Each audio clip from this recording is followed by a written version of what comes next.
Uy, welcome ulit sa isang edisyon ng Reseta Dexplained. Pag-usapan po natin ngayon ang tungkol sa fish oil. Isa yung magandang source ng omega-3 fatty acids na good for the heart and good for the brain. Isa yan sa mga most common consumed dietary supplements sa buong mundo.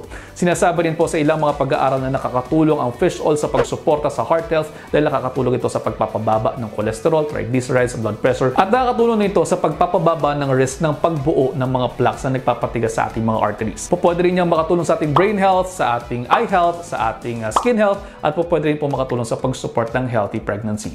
Pwede rin daw itong tumulong sa pagpapababa ng inflammation dahil nga ang omega-3 fatty acids ay anti-inflammatory to begin with. Ayon sa mga pag-aaral, ang intake niyan per day ay pwedeng mag-reach sa 1,000 mg for women and 1,500 mg for men. So, bali, 1 hanggang 2 capsules araw-araw. Depende pa rin syempre sa pangangailangan. At take note, ang mga sinabi natin dito ay nakakatulong o maaaring makatulong lamang sa mga nabanggit nating kondisyon ng mga blood works ninyo.